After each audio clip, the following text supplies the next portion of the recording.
ಸ್ನೇಹಿತರೆ ನಮಸ್ಕಾರ, welcome to my channel. ನನ್ನ ಹೆಸರು ಮಂಜುನಾಥ್ ಜಾಲಿಮರ. ಭಾರತದ ಎಲ್ಲಾ ವಿಮಾನ ನಿಲ್ದಾಣಗಳಲ್ಲಿ ಜನರು ಗೋಳಾಡ್ತಾ ಇದ್ದಾರೆ. ಕಾರಣ ಇಂಡಿಗೋ ಫ್ಲೈಟ್ ಗೊಂದಲ. ಕೆಲವು ಕಡೆ ಮಗಳ ಡೇಟ್ ಆಗಿದ್ದಾಳೆ, ಪ್ಯಾಡ್ ಸಿಗ್ತಾ ಇಲ್ಲ ಅಂತ ಪೇರೆಂಟ್ಸ್ ಒದ್ದಾಡ್ತಾ ಇದ್ದಾರೆ. ಇನ್ನೊಂದು ಎಂಗೇಜ್ಮೆಂಟ್ ಮಾಡ್ಕೊಳ್ಳೋರು ವಿಮಾನ ನಿಲ್ದಾಣದಲ್ಲೇ ಸ್ಟಕ್ ಆಗಿದ್ದಾರೆ. ಆನ್ಲೈನ್ ಮುಖಾಂತರನೇ ಇವರ ಎಂಗೇಜ್ಮೆಂಟ್ ಮಾಡ್ಕೊಂತಾರೆ. ಅಲ್ಲಿ ಇವರು ಎಂಗೇಜ್ಮೆಂಟ್ ಆಗ್ಬೇಕಾದ ಸ್ಥಳದಲ್ಲಿ ಜನರು ಬಂದು ಸೇರ್ಕೊಂಡಿರ್ತಾರೆ. ಇವರು ಆನ್ಲೈನ್ ಅಲ್ಲೇನೆ ಎಂಗೇಜ್ಮೆಂಟ್ ಮಾಡ್ಕೊಂತಾರೆ, ಅಂದ್ರೆ ವಿಡಿಯೋ ಮುಖಾಂತರ. ಸಾವಿರಾರು ಪ್ರಯಾಣಿಕರನ್ನು ವಿಮಾನ ನಿಲ್ದಾಣಗಳಲ್ಲೇ ಕೂಳೆ ಆಗ್ತಾ ಇದೆ. ದುಡ್ಡು ಕೊಟ್ಟು ಟಿಕೆಟ್ ಬುಕ್ಕಿಂಗ್ ಮಾಡಿದ ಸಾವಿರಾರು ಪ್ರಯಾಣಿಕರು ಕಳೆದ 4 ದಿನಗಳಿಂದ ವಿಮಾನ ಕ್ಯಾನ್ಸಲ್ ಆಗಿ ನರಕ ಯಾತನೆ ಅನುಭವಿಸ್ತಾ ಇದ್ದಾರೆ. ನೂರಾರು ಜನ ತಮ್ಮ ಬ್ಯಾಗೇಜ್ ಮರಳಿ ಪಡೆಯಲಾಗದೆ ಒದ್ದಾಡ್ತಾ ಇದ್ದಾರೆ. ಮದುವೆಗೆ, ಸಾವಿಗೆ, ಮೀಟಿಂಗ್ಗೆ, ಪ್ರವಾಸಕ್ಕೆ, ಉದ್ಯೋಗಕ್ಕೆ ಹೀಗೆ ನೂರಾರು ಕಾರಣಗಳಿಗೆ ಹೊರಟವರು ವಿಮಾನ ಇಲ್ಲದೆ ಕಂಗಾಲಾಗಿದ್ದಾರೆ. ವಿಮಾನ ನಿಲ್ದಾಣದಲ್ಲಿ 4-5 ದಿನಗಳಿಂದ ಕಾಲ ಕಳೆಯುತ್ತಿದ್ದಾರೆ. ಪ್ರಯಾಣಿಕರು ಇಂಡಿಗೋ ಕಂಪನಿಗೆ ಇಡೀ ಶಾಪ ಹಾಕ್ತಿದ್ದಾರೆ. ಏಕೆ ಸಡನ್ ಆಗಿ ಹೀಗಾಯಿತು? ಇಂಡಿಗೋ ವಿಮಾನಯಾನ ಕಂಪನಿ ಭಾರತದಲ್ಲಿ ಅತ್ಯಂತ ಪಂಕ್ಚುಯಲ್ ಪ್ರಯಾಣಕ್ಕೆ ಹೆಸರು ಪಡೆದಿತ್ತು. ಪೈಲಟ್ಗಳ ಕೊರತೆ ಆಗಲು ಕಾರಣವೇನು? ಕೇಂದ್ರ ಸರ್ಕಾರದ ವಿಮಾನಯಾನ ನೀತಿಯಲ್ಲಿ ಆದ ಬದಲಾವಣೆಯೇ ಇದಕ್ಕೆ ಕಾರಣವಾಗಿದೆ. ಈ ನೀತಿ ಬದಲಾವಣೆ ಪ್ರಯಾಣಿಕರ ಸುರಕ್ಷತೆ ದೃಷ್ಟಿಯಿಂದ ಮಾಡಿದ್ದರೂ ಇಂಡಿಗೋ ಕಂಪನಿ ಅದನ್ನೇಕೆ ಅನುಸರಿಸಲಿಲ್ಲ? ಈ ಎಲ್ಲ ಪ್ರಶ್ನೆಗಳಿಗೂ ಉತ್ತರ ಹೇಳ್ತೀನಿ. ಅದಕ್ಕೂ ಮೊದಲು ನೀವು ಈ ವಿಡಿಯೋನ ಯಾರು ಸಬ್ಸ್ಕ್ರೈಬ್ ಮಾಡದಲ್ಲೇ ನೋಡ್ತಾ ಇದ್ರೆ ದಯವಿಟ್ಟು ಸಬ್ಸ್ಕ್ರೈಬ್ ಮಾಡ್ಕೊಳ್ಳಿ, ಬೆಲ್ಲೈಕನ್ ಅನ್ನು ಒತ್ತಿಟ್ಕೊಳ್ಳಿ. ಹಾಗೆ ಈ ವಿಡಿಯೋನ ಪೂರ್ತಿಯಾಗಿ ನೋಡಿ. ಮೊದಲು ಸಮಸ್ಯೆ ಏನಾಗಿದೆ ಅನ್ನೋದನ್ನ ಸ್ವಲ್ಪ ವಿವರವಾಗಿ ತಿಳ್ಕೊಂಡ್ಬಿಡೋಣ. ಇಂಡಿಗೋ ಏರ್ಲೈನ್ ತನ್ನ ಗುಣಮಟ್ಟದ ಸೇವೆಗೆ ಹೆಸರುವಾಸಿಯಾಗಿದೆ. 2005ರಲ್ಲಿ ರಾಹುಲ್ ಭಾಟಿಯಾ ಮತ್ತು ರಾಕೇಶ್ ಗಂಗ್ವಾಲ್ ಎಂಬ ಇಬ್ಬರು ಈ ಏರ್ಲೈನ್ ಕಂಪನಿಯನ್ನು ಸ್ಥಾಪಿಸ್ತಾರೆ. ರಾಹುಲ್ ಭಾಟಿಯಾ ಬಳಿ 68% ಶೇರ್ ಇರುತ್ತೆ. 2022ರಲ್ಲಿ ಗಂಗ್ವಾಲ ತನ್ನಲ್ಲಿದ್ದ ಷೇರುಗಳನ್ನು ಸಾರ್ವಜನಿಕರಿಗೆ ಮಾರಾಟ ಮಾಡ್ತಾನೆ. ಇವಾಗ ಅವ್ರ ಹತ್ರ 4.53% ಶೇರ್ ಮಾತ್ರ ಉಳಿದುಕೊಂಡಿದೆ. ಇಂಡಿಗೋ ಏರ್ಲೈನ್ ಭಾರತದಲ್ಲಿ ಅತ್ಯಂತ ಬಲಿಷ್ಠ ವಿಮಾನಯಾನ ಕಂಪನಿಯಾಗಿದೆ. ಮಾರುಕಟ್ಟೆಯಲ್ಲಿ ಅದರ ಪಾಲು 64% ಇದೆ. ಅಂದ್ರೆ 100% ಅಲ್ಲಿ 64% ಇಂಡಿಗೋದನೇ ಇದೆ. ಅಂದ್ರೆ ಭಾರತದಲ್ಲಿ ಇವತ್ತು ಹಾರಾಡ್ತಾ ಇರೋ ದೇಶೀಯ ಕಂಪನಿಗಳಲ್ಲಿ 64% ವಿಮಾನಗಳು ಇಂಡಿಗೋ ಕಂಪನಿಯದ್ದೇ ಆಗಿದೆ. ಡಿಸೆಂಬರ್ ಮೊದಲ ವಾರವೇ ಈ ಫ್ಲೈಟ್ ಕ್ಯಾನ್ಸಲೇಷನ್ ಪ್ರಾಬ್ಲಮ್ ಶುರುವಾಗಿದೆ.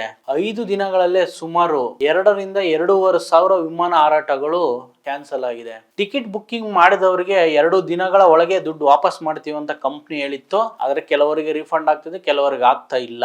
ಆದ್ರೆ ಟಿಕೆಟ್ ಕ್ಯಾನ್ಸಲ್ ಆದ ಬಳಿಕ ಆ ಪ್ರಯಾಣಿಕರು ಇನ್ನೊಂದು ಏರ್ಲೈನ್ ಟಿಕೆಟ್ ಬುಕ್ ಮಾಡ್ಬೇಕಲ್ವಾ? ಅದಕ್ಕೆ ಹೋದರೆ ಟಿಕೆಟ್ ಬೆಲೆ 10ರಷ್ಟು ದುಪ್ಪಟ್ಟಾಗಿದೆ. ಉದಾಹರಣೆಗೆ ಬೆಂಗಳೂರಿನಿಂದ ದೆಹಲಿಗೆ ಹೋಗೋದಕ್ಕೆ ಒಬ್ಬ ಪ್ರಯಾಣಿಕನಿಗೆ ವಾರದ 6ರಿಂದ 8 ಸಾವಿರ ರೂಪಾಯಿ ಇತ್ತು. ಈಗ ಅದರ ಬೆಲೆ 1 ಲಕ್ಷಕ್ಕೆ ದಾಟಿದೆ. ರೀಫಂಡ್ ತಗೊಂಡು ಏನ್ ಮಾಡ್ತಾರೆ ಕಸ್ಟಮರ್ಸು? 10 ಸಾವಿರ ಎಲ್ಲಿ, 1 ಲಕ್ಷ ಎಲ್ಲಿ? ಉದ್ಯೋಗಕ್ಕೆ, ಬಿಸ್ನೆಸ್ಗೆ, ಅರ್ಜೆಂಟ್ ಮೀಟಿಂಗ್ಗೆ ಎಂದು ಹೊರಟವರು ಅದೇ ರೀತಿ ಈ ವಿಮಾನ ನಂಬ್ಕೊಂಡು ಮುಂದಿನ ಪ್ರಯಾಣಕ್ಕೆ ಇಂಟರ್ನ್ಯಾಷನಲ್ ಟಿಕೆಟ್ ಬುಕ್ ಮಾಡಿದವರು ಅದೆಲ್ಲ ಕ್ಯಾನ್ಸಲ್ ಆಗ್ಬಿಡುತ್ತೆ. ತಲೆ ಮೇಲೆ ಕೈ ಹೊತ್ಕೊಂಡು ಕೂತ್ಕೊಂಡ್ಬಿಟ್ಟಿದ್ದಾರೆ. ಕ್ಯಾನ್ಸಲ್ ಆಗಿರೋ 1-2 ವಿಮಾನ ಅಲ್ಲ. ಡಿಸೆಂಬರ್ 6ನೇ ತಾರೀಕಿನಿಂದ ಒಂದೇ ದಿನ ಮುಂಬೈಯಿಂದ 300 ಫ್ಲೈಟ್ ಕ್ಯಾನ್ಸಲ್ ಆಗಿದೆ. ಬೆಂಗಳೂರಿನಿಂದ 205 ಕ್ಯಾನ್ಸಲ್ ಆಗಿದೆ. ಹೈದರಾಬಾದ್ನಿಂದ 200, ಪುಣೆಯಿಂದ 100ಕ್ಕಿಂತ ಹೆಚ್ಚು ಫ್ಲೈಟ್ಗಳು ಕ್ಯಾನ್ಸಲ್ ಆಗಿವೆ. ಪ್ರಯಾಣಿಕರಿಗೆ ಎಷ್ಟು ಹೊಡೆತ ಬಿದ್ದಿದೆ ಅನ್ನೋದು ನೀವು ಊಹೆ ಮಾಡ್ಕೋಬಹುದಾಗುತ್ತೆ. ಇದಕ್ಕೆಲ್ಲ ಏನು ಕಾರಣ? ಕಂಪನಿಯನ್ನು ಕೇಳಿದ್ರೆ ಪೈಲಟ್ಗಳ ಕೊರತೆ ಅಂತಿದ್ದಾರೆ. ಹೀಗೆ ಸಡನ್ ಆಗಿ ಕೊರತೆ ಆಗಲು ಕಾರಣ ಏನು? ಅದಕ್ಕೆ ಕಾರಣ ಆದದ್ದು ಕೇಂದ್ರ ಸರ್ಕಾರ ತನ್ನ ವಿಮಾನಯಾನ ನೀತಿಯಲ್ಲಿ ಬದಲಾವಣೆ ಮಾಡಿದ್ದೆ. ಕೇಂದ್ರ ವಿಮಾನಯಾನ ಖಾತೆ ಹೊಸ flight duty time limitation rules ಅನ್ನು ಜಾರಿಗೆ ತರುತ್ತೆ. ಅದರ ಪ್ರಕಾರ ಪೈಲಟ್ಗಳ ಮೇಲಿನ ಕೆಲಸದ ಒತ್ತಡ ಕಡಿಮೆ ಮಾಡೋದಕ್ಕೆ ಅವರ ಈ ಡ್ಯೂಟಿ ಮತ್ತು ರೆಸ್ಟ್ ಅವರ್ಗಳನ್ನು ಹೊಸದಾಗಿ ನಿಗದಿ ಮಾಡಲಾಗುತ್ತೆ. ಹಿಂದೆ ಪೈಲಟ್ಗಳು ಡ್ಯೂಟಿ ಮಧ್ಯವಾರಕ್ಕೆ 36 ಗಂಟೆ ರೆಸ್ಟ್ ಮಾಡಬೇಕು ಅಂತ ಇತ್ತು.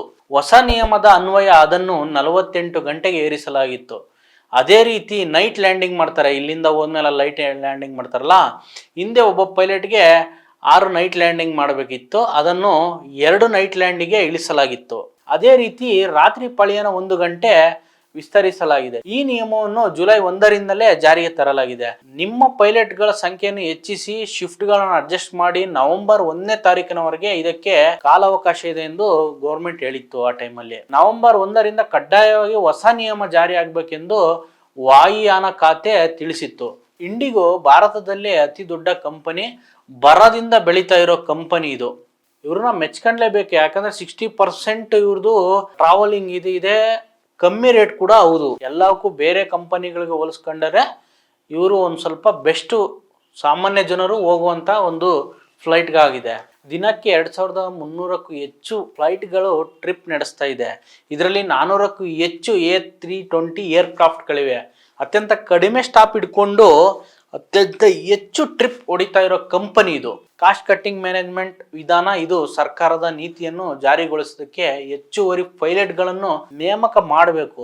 ಅವರಿಗೆ ತುರ್ತಾಗಿ ಟ್ರೈನಿಂಗ್ ಕೊಡಬೇಕಾಗಿತ್ತು. ಹೆಚ್ಚುವರಿ ಸಿಬ್ಬಂದಿ ನೇಮಕ ಮಾಡಬೇಕಾಗಿತ್ತು. ಅದಕ್ಕಾಗಿ 4 ತಿಂಗಳ ಅವಧಿ ಕೂಡ ಸಿಕ್ಕಿರುತ್ತೆ. ಆದರೆ ಇಂಡಿಗೋ ಆ ಕಡೆ ಗಮನನೇ ಕೊಡೋದಿಲ್ಲ. ಯೋಜನಾಬದ್ಧವಾಗಿ ಪ್ರತಿ ತಿಂಗಳು ಪೈಲಟ್ಗಳು ಮತ್ತು ಸಿಬ್ಬಂದಿಯ ಸಂಖ್ಯೆಯನ್ನು ಹೆಚ್ಚಿಸಬೇಕಾಗಿತ್ತು. ಆದರೆ ಈ ಕೆಲಸವನ್ನು ಅದು ಮಾಡೋದಿಲ್ಲ. ಈಗ 4 ದಿನಗಳಲ್ಲೇ 2500ಕ್ಕಿಂತ ಹೆಚ್ಚು ಫ್ಲೈಟ್ಗಳು ಕ್ಯಾನ್ಸಲ್ ಆಗಿದೆ. ಈ ಸಮಯಕ್ಕೆ 4000 ಫ್ಲೈಟ್ಗಳು ಕೂಡ ಕ್ಯಾನ್ಸಲ್ ಆಗಿದಾವಂತೆ. ಸರ್ಕಾರ ನಿಯಮ ಮಾಡಿದ್ದು ಪ್ರಯಾಣಿಕರ ಸುರಕ್ಷೆಗಾಗಿ ಅನ್ನೋದು ಇಲ್ಲಿ ಸ್ಪಷ್ಟವಾಗ್ತಾ ಇದೆ. ಹೆಚ್ಚಿನ ವಿಮಾನ ಅಪಘಾತಗಳು ನಡೆಯೋದು ಪೈಲಟ್ಗಳ ತೂಕಡಿಕೆಯಿಂದ, ಅಂದ್ರೆ ನಿದ್ದೆ ಇರಲ್ಲ, ಜಾಸ್ತಿ ನಿದ್ದೆ ಕಟ್ಟಿ ಡ್ರೈವಿಂಗ್ ಮಾಡ್ತಾ ಇರ್ತಾರಂತ. ಈ ಉದ್ದೇಶದಿಂದನೇ ಅವರಿಗೆ ರೆಸ್ಟ್ ಬೇಕು ಅಂತ ಹೇಳಿ ಸರ್ಕಾರಕ್ಕೆ ಅನಿಸಿದೆ. ಆದರೆ ಇಂಡಿಗೋ ಕಂಪನಿಗೆ ಈ ನಿಯಮ ಜಾರಿಗೊಳಿಸಲು ಪುರ್ಸೊತ್ತಾಗಿಲ್ಲ.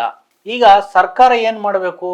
ಕಟ್ಟುನಿಟ್ಟಾದ ಕ್ರಮ ಕೈಗೊಳ್ಬೇಕು. ಈ ಕಂಪನಿಯವರ ಮಾಲೀಕರನ್ನ ಬಂಧಿಸಬೇಕು, ಹಾಗೆ ಸ್ಟ್ರಿಕ್ಟ್ ಆಗಿ ಆಕ್ಷನ್ ತಗೋಬೇಕು. ಇದು ಯಾಕಂದ್ರೆ ಸಾಧ್ಯವಿಲ್ಲ. ಯಾಕಂದ್ರೆ ಭಾರತದ 64% ಪ್ರಯಾಣ ಇಂಡಿಗೋ ಕಂಪನಿಯನ್ನೇ ಅವಲಂಬಿಸಿದೆ. ಇದು ಪ್ರೈವೇಟ್ ಆಗಿದೆ. ಇವರು ಅಷ್ಟು ಸುಲಭನಾಗಿ ಅವ್ರನ್ನ ಕಂಪನಿಯನ್ನು ಎದುರಾಕೊಳ್ಳೋದಕ್ಕೆ ಸಾಧ್ಯವಿಲ್ಲ. ಇಂಡಿಗೋ ಮಾಲೀಕರ ಒತ್ತಡಕ್ಕೆ ಮಣಿದು ಹೊಸ ನಿಯಮಗಳನ್ನು ಜಾರಿಗೊಳಿಸಲು ಫೆಬ್ರವರಿ 10, 2026 ಸೆಂಟ್ರಲ್ ಗೌರ್ಮೆಂಟ್ ಸಮಯ ನೀಡಿದೆ. ಅವರಿಗೆ ಎಲ್ಲಿ ತಪ್ಪಾಗಿದೆ ಅನ್ನೋದನ್ನು ತನಿಖೆ ನಡೆಸಲು 4 ಸದಸ್ಯರು ಸಮಿತಿಯೊಂದನ್ನು ನೇಮಿಸಿದೆ. ಎಲ್ಲ ವಿಮಾನಗಳ ಹಾರಾಟಗಳನ್ನು ಟೈಮ್ ಬಾಂಡ್ ಮಾಡ್ತೀವಿ, ಅದಕ್ಕೆ ಇನ್ನೂ 10 ದಿನಗಳ ಕಾಲ ಅವಕಾಶ ಬೇಕೆಂದು ಇಂಡಿಗೋ ಕೇಳ್ಕೊಂಡಿದೆ. ಅದು ಇನ್ನೂ ನಡೀತಾ ಇದೆ. ಏನಾಗುತ್ತೆ, ಇನ್ನು 2 months ಬೇಕಾಗುತ್ತೆ ಅಂತ ಹೇಳ್ತಾ ಇದ್ದಾರೆ. ಇಲ್ಲಿ ಸಮಸ್ಯೆ ಏನಂದ್ರೆ, ಯಾವುದೋ ಒಂದು ಕಂಪನಿಯ ಏಕಸ್ವಾಮ್ಯಕ್ಕೆ ಅವಕಾಶ ಕೊಟ್ಟಿರೋದೇ ಈ ಸಮಸ್ಯೆಗೆ ಕಾರಣ. 64% ಮಾರ್ಕೆಟ್ ಒಂದೇ ಕಂಪನಿಯಲ್ಲಿ ಇರೋದೇ ಇದಕ್ಕೆ ಮೇನ್ ಕಾರಣ ಅಂತ ಹೇಳಲಾಗ್ತಿದೆ. ಸರ್ಕಾರ ನಡೆಸ್ತಾ ಇದ್ದ ವಿಮಾನ ಕಂಪನಿಯನ್ನು ಖಾಸಗಿಯವರಿಗೆ ಮಾರಾಟ ಮಾಡಿದ್ದು. ಯಾವುದಂದ್ರೆ ಏರ್ ಇಂಡಿಯಾನ ಟಾಟಾದವರಿಗೆ ಸೇಲ್ ಮಾಡಿದ್ರಲ್ಲ, ಅದು ಆಕ್ಚುಲಿ ಮೊದಲು ಸರ್ಕಾರನೇ ನಡೆಸ್ತಾ ಇತ್ತು. ಅದು ಇವಾಗ ಪ್ರೈವೇಟೈಸೇಷನ್ ಆಗಿದೆ. ಅಂದ್ರೆ ವಿಮಾನಯಾನದ ಖಾತೆಗೆ ಒಬ್ಬ ಕ್ಯಾಬಿನೆಟ್ ಮಂತ್ರಿ ಕೂಡ ಇದ್ದಾರೆ. ಅವರು ರಾಮ್ ಮೋಹನ್ ನಾಯ್ಡು, ಅವರು ಆಂಧ್ರದವರಾಗಿದ್ದಾರೆ. ಇವಾಗ ಆಕ್ಷನ್ ತಗೊಳ್ತೀವಿ ಅಂತ ಇದ್ದಾರೆ. ಅವರು ಜನರ ಮುಂದೆ ಬಂದ್ಬಿಟ್ಟು ಕ್ಷಮೆ ಕೂಡ ಕೇಳಿದ್ದಾರೆ. ಖಾಸಗಿ ಕಂಪನಿಗಳ ಮೇಲೆ ಅವರಿಗೆ ಹಿಡಿತಾ ಇರಲ್ಲ. ಯಾಕಂತಂದ್ರೆ ಅವರು 60% ಟ್ರಾವೆಲ್ನ ಇಂಡಿಗೋನೇ ಆವರಿಸ್ಕೊಂಡಿರೋದ್ರಿಂದ ಇಲ್ಲಿ ಸ್ವಲ್ಪ ಸಮಸ್ಯೆ ಸ್ಟಾರ್ಟ್ ಆಗಿದೆ. ವಿಮಾನಯಾನದ ಟಿಕೆಟ್ ದರವು ಕೂಡ ಲಂಗು ಲಗಾಮ್ ಇಲ್ಲದೆ ಏರ್ತಾ ಇದೆ. ಹಾಗೆ ಇಂಡಿಗೋ ಬಿಕ್ಕಟ್ಟಿನ ಬಳಿಕವಂತೂ ಕೇಳೋರಿಲ್ಲ. ಅವ್ರು ಹೇಳಿದ್ದೇ ರೇಟು. ಬೆಂಗಳೂರು ಟು ದೆಹಲಿ ವಾಯು ಮಾರ್ಗವನ್ನೇ ಗಮನಿಸಿ, ಇದು ಭಾರತದಲ್ಲಿ ಅತ್ಯಂತ ಹೆಚ್ಚು ಏರ್ ಟ್ರಾಫಿಕ್ ಇರೋ ಮಾರ್ಗ. ಈ ಮಾರ್ಗದಲ್ಲಿ ಪ್ರತಿದಿನ 70ಕ್ಕೂ ಹೆಚ್ಚು ವಿಮಾನಗಳು ಸಂಚರಿಸ್ತವೆ. 2-3 ತಿಂಗಳಿಂದ ಟಿಕೆಟ್ ಬುಕ್ ಮಾಡಿದ್ರೆ 3,500 4,000 ರೂಪಾಯಿ ಇತ್ತು. ವಾರದ ಹಿಂದೆ ಕೂಡ ನೋಡಿದ್ರೆ 7,000 8 ಸಾವಿರ ಸಿಗ್ತಾ ಇತ್ತು. ಕಳೆದ 4 ದಿನಗಳಿಂದ ಬೆಂಗಳೂರು ಟು ಡೈಲಿ 80,000ದಿಂದ ಲಕ್ಷ ರೂಪಾಯಿಗೆ ಮೇಲೆ ಟಿಕೆಟ್ ರೇಟ್ ಆಗಿದೆ. ಇದರಲ್ಲಿ ಯಾರದು ತಪ್ಪು? ಕಮೆಂಟ್ಸ್ ಮಾಡಿ. ನೆಕ್ಸ್ಟ್ ವಿಡಿಯೋ ಏನು ಮಾಡಬೇಕು ಅದು ಕೂಡ ಕಮೆಂಟ್ಸ್ ಮಾಡಿ. ನಮಸ್ಕಾರ.